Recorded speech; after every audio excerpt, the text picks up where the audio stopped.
생명샘 솟아라 눈물 고짝 지나갈 때에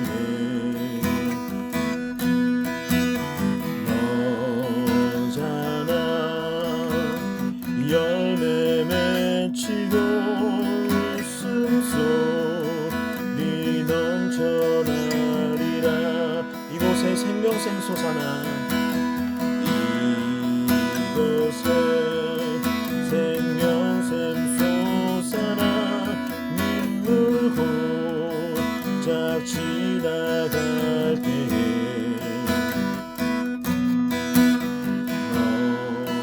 너잖아 열매 맺히고 웃음소리 넘쳐나리라.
온 땅의 주인 되신 주님이 내 이름 아시며 상한 맘 돌보네.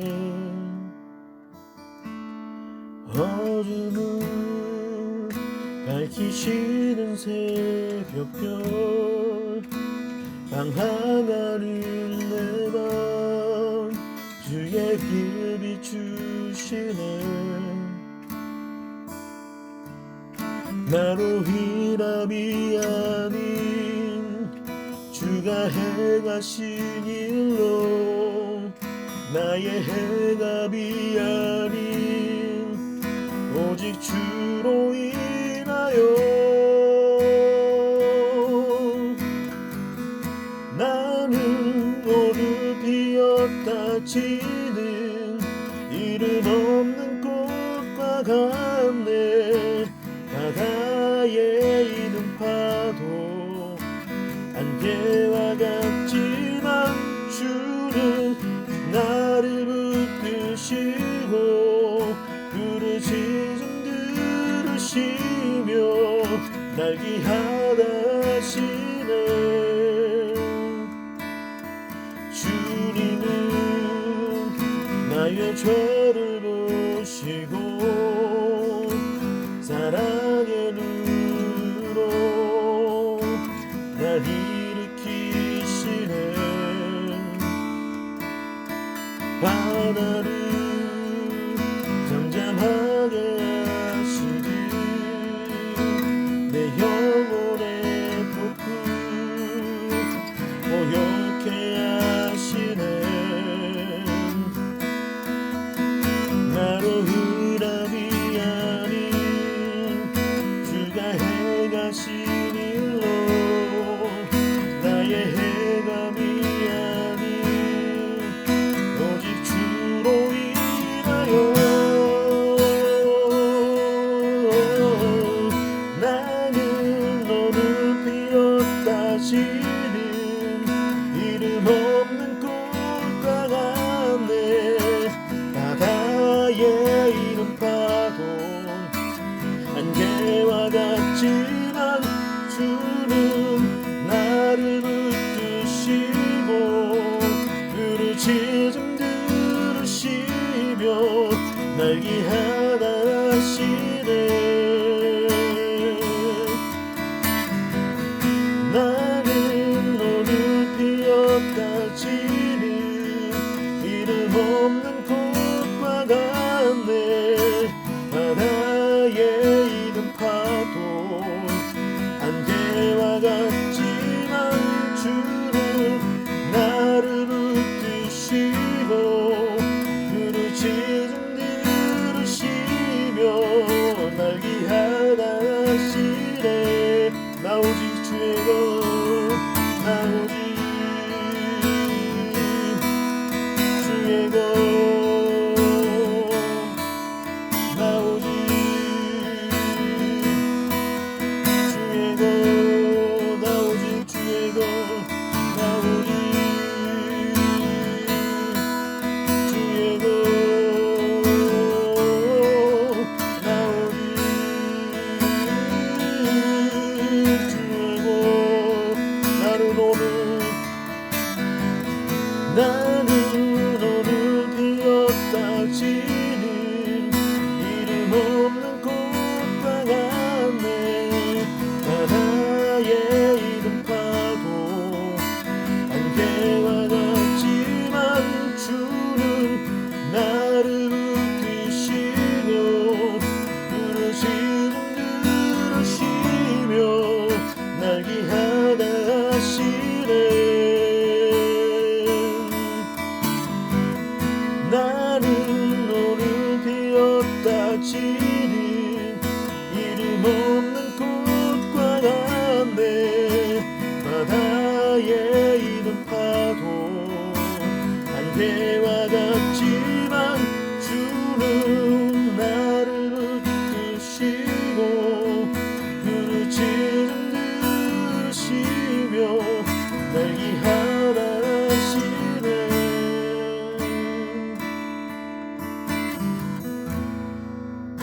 하나님께서 오늘 우리에게 주신 말씀은 사도행전 8장 1절에서 8절의 말씀입니다.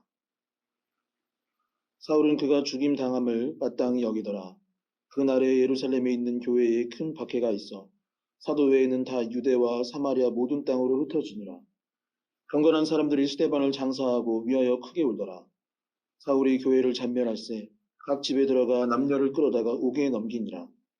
그 흩어진 사람들이 두루 다니며 복음의 말씀을 전할세. 빌립이 사마리아 성에 내려가 그리스도를 백성에게 전파하니 우리가 빌립의 말도 듣고 행하는 표적도 보고 한 마음으로 그가 하는 말을 따르더라. 많은 사람에게 붙었던 더러운 귀신들이 크게 소리를 지르며 나가고 또 많은 중풍병자와 못 걷는 사람이 나으니 그 성에 큰 기쁨이 있더라. 아멘. 봄이 되었는데 많은 청년들이 재택근무를 하거나 실내에서 미래를 준비하고 있다고 해서 이번 주는 영상을 실내보다 교회 주변 바깥으로 한번 준비해 보았습니다. 교회를 생각하고 또한 교회 공동체를 생각하며 기도할 수 있는 금요일 저녁 이 밤이 될 수 있기를 소망합니다. 오늘 본문은 교회가 처음 시작되던 때에 있었던 특별한 사건에 관해 기록하고 있습니다. 사도행전은 예수님께서 승천하신 후로부터 교회가 세워지고 복음이 전파되는 과정을 담고 있는데 8장의 내용은 그 과정에 있어서 굉장히 중요한 사건이고 오늘을 사는 우리가 더욱 집중해서 묵상해야 할 부분입니다. 8장의 앞선 내용에서 교회는 날로 부흥하였습니다. 베드로가 설교를 하니 3,000명, 5,000명이 회개하여 돌아왔고 날마다 믿는 사람의 수가 늘어났다고 기록하고 있습니다. 하나님의 축복이요 성령께서 도와주신 결과로 그런 결과를 얻을 수 있었던 것이죠. 그런데 오늘 본문 바로 앞인 7장에서 스데반 집사님이 복음을 전한다는 이유로 유대인들에게 죽임을 당하게 됩니다. 그리고 그 다음 장인 조금 전 우리가 함께 읽은 8장을 보면 교회가 그 결과로 인해 더 이상 모이지 못하고 흩어지게 되었음을 보게 됩니다. 교회가 더 이상 모일 수 없게 된 것이죠. 함께 예배도 드리고 모임도 하고 성경 공부도 하고 찬양도 했는데 이제 그러지 못하게 되었다는 것입니다. 1절을 보면 사울이라 하는 청년은 스데반 집사님이 그렇게 죽는 것을 보고서 그것을 당연한 결과라고 생각하였고 예루살렘 교회에 큰 박해가 있어 유대와 사마리아 등 모든 땅으로 흩어졌다고 하였습니다. 교회 공동체가 이제 뭔가 잘 될 것 같고 그 안에 있는 사람들이 잘 풀릴 것 같았는데 그렇지 않게 되었습니다. 힘이 들고 아프며 슬픈 일이 생긴 것이죠. 모이고 싶어도 모이지 못하는 상태, 혼자 외톨이가 되어 홀로 서기를 해야 하는 상황에 놓이고 말았습니다. 이 사람 사는 세상에서 잘 모이고 사람이 많아지는 것은 무조건 좋은 일입니다. 최근에 총선이 있었는데 정치에서 이기려면 당원이 많던가 아니면 자기 쪽에 투표를 하는 사람이 많아야 하고 장사를 잘하려도 도와주는 사람이 있거나 아니면 많은 고객들이 있을 때 장사가 잘 되는 것입니다. 동네 꼬마들의 골목 싸움도 같이 하는 사람들이 있어야 이기는 법이죠. 제가 얼마 전에 어렸을 때 읽었던 삼국지라는 책을 다시 읽게 되었는데 제가 읽으면서 이 병법의 기본이 무엇인가 스스로 나름 깨달은 게 있는데 그것은 무엇이냐면 전쟁에서 이기려고 해도 사람이 많아야 하더라는 것입니다. 유비가 장비를 만났고 간우를 만났기 때문에 그렇게 싸울 수 있었던 것입니다. 병사들을 모았고 장수들을 등용했기 때문에 그렇게 된 것이죠. 그것을 잘하는 사람, 공동체가 이기는 것은 그렇게 할 때 잘 되고 이기는 것입니다. 그러니 초대교회는 어떻습니까? 논리적으로 봤을 때 모여야 하는 것, 모여 있을 때 잘 되는 것이요. 흩어졌으면 힘을 잃고 불리한 상황에 놓이는 것이 너무나 당연한 일입니다. 하지만 성경은 그 흩어진 사건이 오히려 승리의 기회가 되었다고 말하고 있습니다. 인간적으로 봤을 때 안 좋은 일인데 그 안 좋은 일이 있어서 도리어 잘 된 것입니다. 교회가 예루살렘에 모여 있을 때는 그 공동체가 전부였는데 흩어지니 빌립이 사마리아에 복음을 전하고 그곳에 또 다른 교회를 세울 수 있었습니다.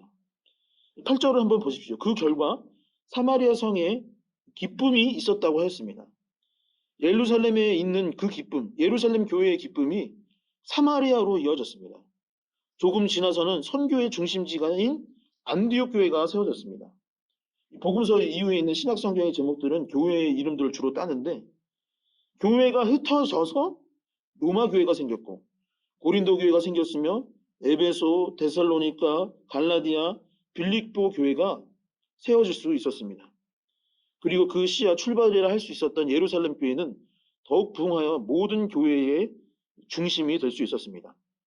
흩어지는 것, 모이지 못하는 것이 당장에는 지는 것 같고 실패하는 것 같았지만 그 일을 통해 복음은 땅끝까지 전파되었고 더 많은 영혼들을 살릴 수 있었으며 여러 교회를 세울 수 있었습니다. 예수님께서 사도행전 1장 8절에서 주신 선교 지상 명령이 이렇게 흩어짐을 통해서 이루어지기 시작했습니다. 그렇다면 교회가 그렇게 흩어짐에도 오히려 더 큰 승리를 할 수 있었던 비결은 무엇일까요? 실패를 역전시켜 승리로 바꿀 수 있었던 이유는 어디에 있었겠습니까? 실패까지 해버렸는데 오히려 그것을 더 좋은 일로 변화시킬 수 있었던 것. 합력하여 선을 이루게 된 비결이 무엇일까요? 첫 번째 성경은 성령 충만이 그 비결이라고 말하고 있습니다. 사도행전 2장 1절에서 4절의 말씀입니다. 오순절 날이 이미 이르매 그들이 다 같이 한 곳에 모였더니 호련히 하늘로부터 급하고 강한 바람 같은 소리가 있어 그들이 앉은 온 집에 가득하며 마치 불의 혀처럼 갈라지는 것들이 그들에게 보여 각 사람 위에 하나씩 임하여 있더니 그들이 다 성령의 충만함을 받고 성령이 말하게 하심을 따라 다른 언어들로 말하기 시작하니라. 아멘. 초대교회는 흩어짐에도 승리할 수 있었던 이유는 그들에게 성령의 충만함이 있었기 때문입니다. 예수께서는 제자들에게 이제 성령이 너에게 임할 것이고 그렇게 성령이 임하면 땅끝까지 이르러 증인이 되고 주님께서 하신 일들보다 더 큰 일을 너희가 할 수 있게 될 것이라 하였습니다.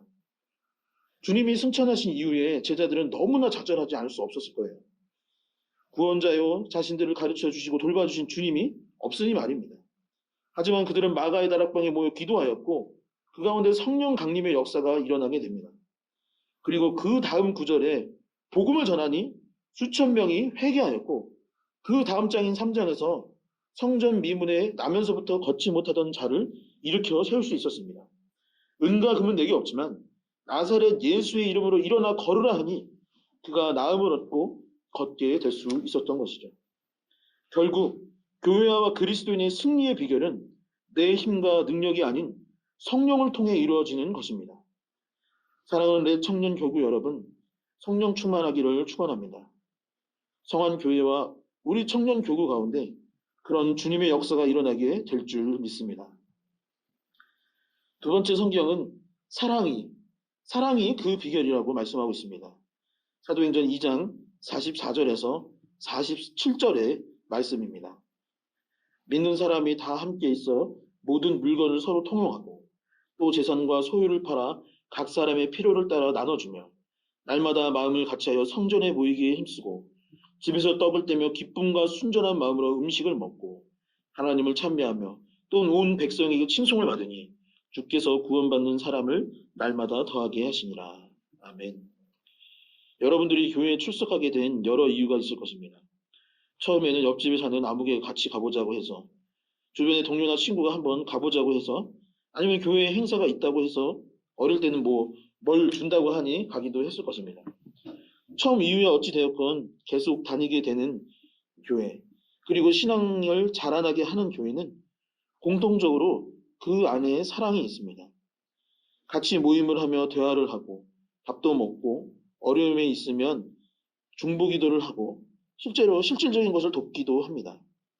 불편한 일이지만 수련회에 가서 같이 생활도 하고 누가 취업을 하거나 개업을 했다고 하면 축하해주고 선물을 주죠. 가족도 아니고 당장 큰 이득이 되는 것도 아닌데 교회는 바보같이 그런 일들을 합니다. 그리고 그게 그 안에 사랑이 있다는 증거죠. 보잘것없는 일일지 모르지만 사실은 그 작은 것으로부터 사랑은 시작됩니다. 초대교회가 어려움 중에도 큰 부흥을 할 수 있었던 것은 그 공동체 가운데 사랑이 있었기 때문입니다. 그들은 형편이 좋은 사람들이 아니었어요. 대부분 갈릴리 어부 출신이거나 죄인, 몸이 불편한 사람들이었습니다. 그리고 사도행전 2장은 교회가 막 시작된 개척 초기이기에 넉넉한 것이 전혀 없었을 것입니다. 그럼에도 그들은 자신의 것을 내어주었습니다. 나보다 저 사람이 더 필요하다고 생각하면 그것을 주었고 함께 음식을 나눴고 주님을 찬양하며 영광을 올렸습니다. 이것을 한마디로 표현하자면 그 교회 가운데 사랑이 있었다고 말할 수밖에 없습니다. 사랑함이 얼마나 중요했던지 방금 읽은 2장뿐만 아니라 4장에서도 똑같은 내용이 한 번 더 기록되어 있습니다. 신앙에 있어 사랑이 얼마나 중요한지 요한 1서를 보면 하나님은 사랑이심이라 라고까지 기록되어 있습니다. 우리의 신앙과 십자가 복음의 본질이 바로 사랑인 것이죠. 우리 안에 그런 사랑이 있기를 또한 소망합니다. 마지막 세 번째 비결은 말씀과 기도가 있는 교회입니다. 사도행전 6장 4절의 말씀입니다. 우리는 오로지 기도하는 일과 말씀 사역에 힘쓰니라. 아멘. 6장에서 초대교회는 처음으로 집사님들을 선출합니다. 그리고 사도들은 오로지 말씀과 기도 사역에 힘쓰게 됩니다. 여러분, 목회자가 말씀과 기도에 힘쓰면 결국 어떻게 될까요? 말씀을 연구하고 기도했으니 이 깨달음과 은혜는 나만 아는 비밀, 나만 알아야지 하고 감출까요? 당연히 그것을 나누고 교회 전체가 그런 분위기로 흘러가도록 할 것입니다. 사도가 그리하였으니 교회 전체가 그리하는 것은 너무나 당연합니다. 7장을 보면 스데반 집사님이 설교를 하는데 그 깨달음의 깊이가 얼마나 깊은지 모릅니다. 그러니 그곳에 있던 사람들이 마음에 찔림이 있고 얼마나 그 찔림이 있었는지 큰 소리를 지르고 스스로 귀를 막았다고 했겠습니까? 성도들이 각 지역으로 흩어지고 그것에서 승리할 수 있었던 것은 그들의 마음속에 하나님의 말씀이 새겨졌고 기도하여 하나님의 은혜를 구했기 때문입니다. 그리고 그들이 밟는 땅은 변호와 기적의 장소가 될 수 있었습니다. 말씀과 기도는 죄악의 사슬을 끊고 하나님의 자녀가 되게 하며 신앙을 자라게 하는, 승리케 하는 가장 좋은 방법입니다. 이 사실을 기억하며 우리도 삶의 자리에서 오로지 말씀과 기도에 전념할 수 있기를 주님의 이름으로 축원합니다. 말씀을 정리하도록 하겠습니다. 초대교회는 성령 충만하였고 사랑하였으며 말씀과 기도에 힘썼습니다. 성령 충만, 사랑, 말씀과 기도. 하지만 스데반은 죽었고 교회는 박해로 인해 흩어졌습니다. 예루살렘 교회에 사람들이 떠나고 말았습니다. 하지만 실패로 보였던 그 일을 통해 하나님은 예루살렘 교회를 넘어 세계 교회를 세우셨습니다. 여러분들이 다니시는 성안교회, 청년교구는 어떤 교회입니까? 성령 충만한 교회, 사랑이 있는 교회, 말씀과 기도가 있는 교회입니까? 그렇다면 우리는 결국 승리할 것입니다. 요 몇 주 청년들에게 연락이 왔습니다. 예배를 안 드리던 부모님이 가정에서 온라인 예배를 함께 드리기 시작했다고 했습니다. 다른 청년은 우리 집은 자주 싸웠는데 함께 예배를 드리며 싸우지 않게 되었다고도 했습니다. 누구는 교회 공동체의 소중함을 깨닫게 되었고 매일 보내주시는 말씀을 보며 성경 읽기를 시작했다고 하였습니다. 교회를 오랫동안 다니지 않고 신앙생활을 멀리하던 어떤 친구는 다시 교회로 나가기로 결단하였고 삶의 문제들이 하나둘 해결되고 있다고도 하였습니다. 교회와 그리스도인들은 언제나 다시 일어섭니다. 주님이 우리와 함께 하시니 당장은 흩어짐이 실패 같아 보이는 일이지만 결국에는 승리로 바뀔 수 있습니다. 주님께서 초대교회를 통해 하셨던 것처럼 흩어짐을 통해 더 큰 교회를 이루고 돌아왔을 때 더욱 은혜가 넘치는 성안교회, 한국교회가 되는 은혜를 누리시길 바랍니다. 더욱더 성령 충만하고 사랑이 넘치며 말씀과 기도에 힘쓸 수 있는 그런 교회가 되기를 간절히 주님의 이름으로 축원합니다. 아멘. 잠시 오늘 말씀을 가지고 각자의 자리에서 묵상으로 혹은 작은 소리를 내어 기도할 수 있었으면 좋겠습니다. 하나님, 나도 성령 충만하길 원합니다. 나도 사랑이 넘치길 원합니다. 말씀과 기도에 힘쓰게 하여 주셔서 당장 실패와 같은 하루하루를 보내지만 다시 한번 승리할 수 있게 해달라고 기도하기를 소망합니다.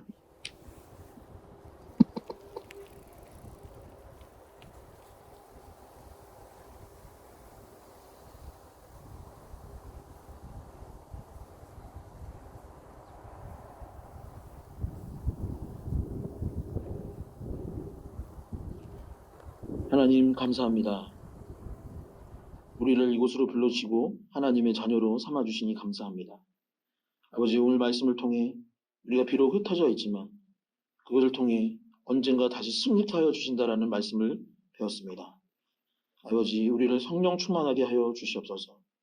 사랑이 넘치는 교회가 되게 하여 주시옵시고 삶의 자리에서도 말씀과 기도에 힘쓸 수 있도록 도와주시옵소서. 그리하여서 성원교회와 우리 청년교구와 또한 한국교회가 다시 한번 회복될 수 있기를 원합니다.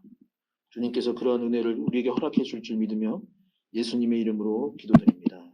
아멘. 함께 주기도문 하시겠습니다. 하늘에 계신 우리 아버지, 아버지의 이름을 거룩하게 하시며 아버지의 나라가 오게 하시며 아버지의 뜻이 하늘에서와 같이 땅에서도 이루어지게 하소서. 오늘 우리에게 일용할 양식을 주시고 우리가 우리에게 잘못한 사람을 용서하여 준 것 같이 우리의 죄를 용서하여 주시고 우리를 시험에 빠지지 않게 하시고 악에서 구하소서. 나라와 권능과 영광이 영원히 아버지의 것입니다. 아멘.